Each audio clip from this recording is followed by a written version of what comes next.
दोस्तों आज हम बात करने वाले हैं ई पेमेंट यानी कि ई बिल जो होता है उसके बारे में, जो कि इलेक्ट्रॉनिक पेमेंट होता है आपके, जैसे कि इलेक्ट्रिसिटी का बिल हो गया, आपके टेलीफोन बिल्स हो गए, आपके कोई भी एग्ज़ाम्स की फ़ीस हो गई, या फिर आप ऑनलाइन कोई भी बिल भरते हैं, किसी का भी हो सकता है, रिचार्जेस हो गए, उसके बिल्स जैसे होते हैं आपके सालों साल भरते हैं, उसका जो पेमेंट होता है वो पोस्ट ऑफिस एक तरह से उसकी भी सर्विसेज देता है। ठीक है, तो उसके बारे में पढ़ेंगे।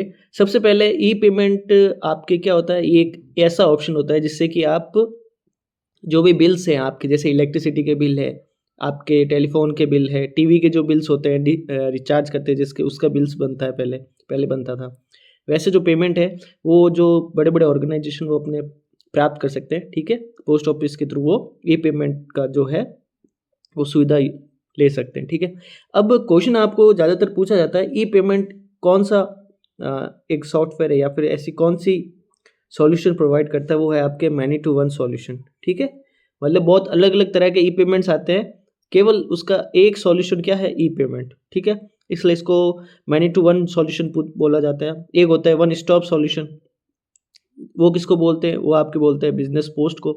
ऐसे क्वेश्चन पूछे जाते हैं। ठीक है, अब ई पेमेंट इसके बारे में पढ़ते हैं। E payment is many to one solution which allow collection of money on behalf of any organisation.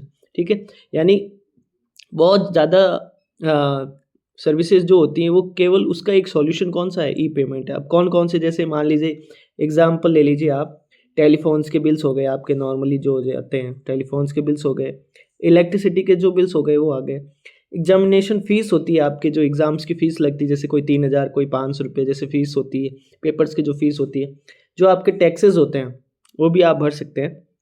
University की फ़ीस हो गई, आपके स्कूल की फ़ीस हो गई, कोई रेंट्स हो गए आपके, जो गवर्नमेंट्स लेते हैं वैसे कोई रेंट हो गया। बहुत ज़्यादा तादाद में जो बिल्स होते हैं वो इसके अकॉर्डिंग आते हैं, ई पेमेंट इसका होता है। ठीक है, फिर हम बात करते हैं, ये जो पेमेंट होता है, ये जो कलेक्शन हो जाता है, इसका कलेक्शन होने के बाद वो क्या करते हैं, एक चेक बनाते हैं। ठीक है, सेंट्रल जो ऑफिस होते हैं उनके, वो चेक बनाते हैं और उसका जो पेमेंट होता है, मान लीजिए इलेक्ट्रिसिटी बिल है, वो अब जो विद्युत विभाग है उसके वहाँ उसका चेक जाता है। जैसे मान लीजिए 5 लाख इकट्ठा हो गए एक महीने के, उसके बाद उसका चेक जाएगा सीधा आपके उनके नाम से, विद्युत विभाग के नाम से, और वो चेक जाके उनको दे देंगे और वो चेक उसमें बैंक में जमा करा के उनको पेमेंट वो मिल जाता है। तो ऐसे वो ई पेमेंट का भुगतान, मतलब जो मेन जिसको पहुंचाना होता है उसका भुगतान ऐसे किया जाता है। ठीक है, अब आपको मान लो ये लेना है, ई पेमेंट की सुविधा आपको लेनी है, तो कौन करता है? अब कोई भी ऑर्गेनाइजेशन कांटेक्ट कर सकती है चीफ पीएमजी।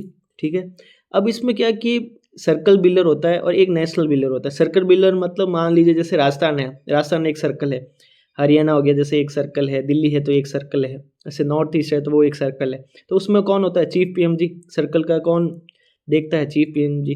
ठीक है, अब नेशनल बिलर कैसा हो गया, जैसे पूरे इंडिया का, या फिर वो 3 4 5 सर्कल के होते हैं, तो उसमें कौन देखता है, वो है चीफ पीएमजी। यानी कि आपको अगर सर्कल बिलर बनना है तो आपको कांटेक्ट करना पड़ेगा चीफ पीएमजी से। ठीक है, और आपको अगर नेशनल बिलर बनना है यानी कि पूरे इंडिया का, तो उसको कौन करता है, चीफ जनरल मैनेजर, जो कि आपके बिजनेस डेवलपमेंट जो होता है ना, मार्केटिंग डायरेक्टरेट, ये उसका होता है। लेकिन ये क्वेश्चन ज़्यादा पूछे नहीं जाते, केवल इतना पूछा जाता है मैनी टू वन सॉल्यूशन जो होता है ना, वो ही पूछा जाता है। ऐसे क्वेश्चन पूछे बहुत रेयर्स होते हैं जो पूछे जाते हैं, या फिर इनकी रेट्स पूछी जाती है, जो दरें होती हैं वो पूछी जाती है। टैरिफ के बारे में पढ़ते हैं थोड़ा, तो इसमें टैरिफ जो होती है, प्रेजेंट रेट्स जो है अभी, अगर आपके कोई अमाउंट है वो आपके 0 से लेकर 1000 रुपीज़ यानी 1000 रुपये तक है, तो उसके 5 रुपये लगते हैं।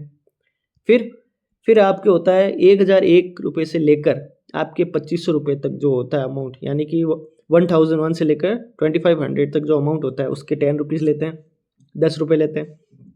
फिर आपके 2500 से लेकर 5000 यानी कि 2501 से लेकर 5000 तक आपको होते हैं 50 रुपीज़, यानी कि 15 रुपये लेते हैं वो। या फिर 5000 से ऊपर, जो 5000 से ऊपर जो भी पेमेंट है उसके 20 रुपये लेते हैं। तो ये आपकी दरें आती हैं, यानी कि एक तरह से टैरिफ होता है जिसके बिहाफ पे जो गवर्नमेंट है वो आपको सुविधा देती है, पोस्ट ऑफिस वाले, ई पेमेंट की। ठीक है, क्वेश्चंस क्या क्या पूछे जाता है, अब क्वेश्चंस के बारे में बात करते हैं। सबसे पहला एमसीक्यू में क्वेश्चन आपके आता है, ई पेमेंट क्या होता है। ठीक है, ई पेमेंट एक तरह से कलेक्शन ऑफ बिल्स होता है, उसका पेमेंट जो होता है वो बाई चेक जाता है, ये आपको ध्यान रखना है। बहुत ज़्यादा क्वेश्चन पूछा जाता है आपके, ये सबसे इंपॉर्टेंट है कि मैनी टू वन सॉल्यूशन होता है। E payment is a many to one solution. जैसे बिजनेस पोस्ट में आपके वन स्टॉप सॉल्यूशन है, रिटेल शॉप में भी आपके अलग अलग बताए जाते हैं, ठीक है।